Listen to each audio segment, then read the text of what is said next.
BNP বুঝে শুনে এটা করতেছে, কারণ বিএনপির খায়ের জন্মাইছে যে ফেসিবাদ হইতে চাই। মানে একটা হচ্ছে আপনাকে অ্যাক্সেস দিয়েছে আইন পরিবর্তন করা ভার্সেস গণভোট, দুটো ডিফারেন্ট জিনিস।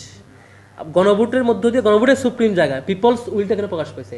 গণভোটে যেসব বিষয় পাশ হয়ে গেছে এখানে অন্য কোনো নোট অফ ডিসেন্ট কাজ করবে না, এটা অকার্যকর।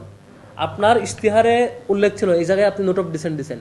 আপনার নোট অফ ডিসেন্ট কি? একটা আলোচনা করছেন, আলোচনা একটা রেজুলেশনে লেখা আছে, এটা সিদ্ধান্ত না। একটা মিটিংয়ে আলোচনা হইলে এক একজন এক একটা মত দেন, মতটা রেজুলেশনে লেখা হয় যে সভাপতি এটা বলেছেন, অমুক সম্পাদক এটা বলেছেন, এটা হচ্ছে রেজুলেশন। ওই জুলাই সনদে নোট অফ ডিসেন্ট বিএনপি দিয়েছে, এটা নোট করা মানে এটা একটা জাস্ট আলোচনার রেজুলেশন রেকর্ড। সিদ্ধান্ত কি? সিদ্ধান্ত যেটা হয়েছে এটা সিদ্ধান্তটা, তাও যে একটা সম্মিলিত সিদ্ধান্ত।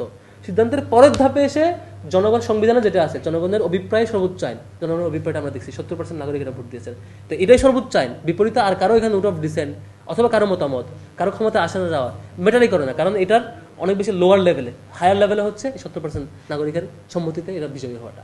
সুতরাং এখানে বিএনপি যে পয়েন্টটা দেখাচ্ছেন, এই পয়েন্টটা 70% নাগরিকদের জন্য অনেক বেশি দুর্বল পয়েন্ট। এই কার্যকারিতাই নেই এটা। গণভোটের বিপরীতে দাঁড়িয়ে অন্য কোনো ফ্যাক্টরের, অন্য কোনো ধারা উপধারার, অন্য কোনো বিষয় নিয়ে আসার, কিংবা নোট অফ ডিসেন্ট নিয়ে আসার, কিংবা তাদের 51% ইস্যু দেখানো কখনোই ফাংশন করবে না। যে অধ্যাদেশ যে তাদের নির্বাচনে ক্ষমতায় আসা, যে অধ্যাদেশে যে প্রক্রিয়ার মধ্য দিয়ে সবকিছু হওয়া, এটা যদি অবৈধ বলে এটা খুব দুঃখজনক হয় আর কি। কারণ বিএনপির জন্ম হয়েছে এইভাবে। বিএনপির জন্ম হয়েছে সামরিক শাসনের মধ্য দিয়ে আসার পরে, পরবর্তীতে তিনি বিএনপির প্রধান, তিনি সেনাপ্রধান, তিনি আবার রাষ্ট্রের প্রধান, তিনি আবার এমন প্রশ্ন, গণভোটে তো স্পেসিফিক যে এই 30টা বিষয়ে সম্মতি, 30টা স্পেসিফিক পয়েন্ট ছিল। আর বিএনপির গণভোটে ছিল যে হচ্ছে জিয়াউর রহমান যা যা করতেছেন সব কিছু বৈধ কিনা, এক প্রশ্নে হ্যাঁ না, উনি যা করছেন সবই বৈধ। তো এর চেয়ে আরো বড় প্রশ্ন, এক প্রশ্নে বৈধ হয়ে গেছেন।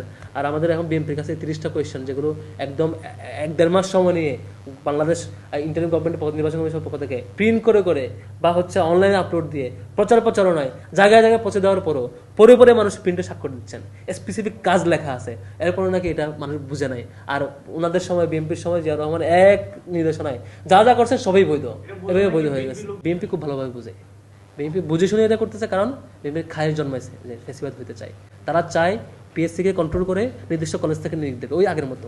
তারা চায় ওই যে পিএসসি মঞ্চারে বিসিএস বন্ধ করে দেবে। তারা চায় মন্ত্রণালয় থেকে লুটপাট করবে, আর কোনো হিসাব নিরীক্ষক ব্যক্তি এসে এটাকে অডিট করতে পারবে না, কারণ সে তার লোক হবে।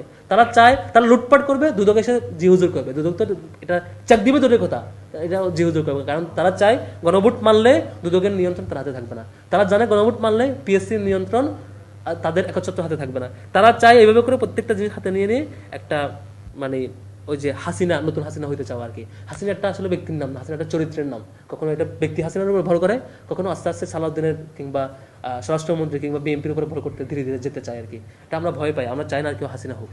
আমরা চাই যে তারা ব্যক্তি সালাউদ্দিন, ব্যক্তি তারেক রহমান মানুষের ভোটে সেখানে সংসদে গিয়েছেন, মানুষের হয়ে থাকুক, আর কখনো ওই হাসিনার মতো করে হেলিকপ্টার উঠে পালাইতে না।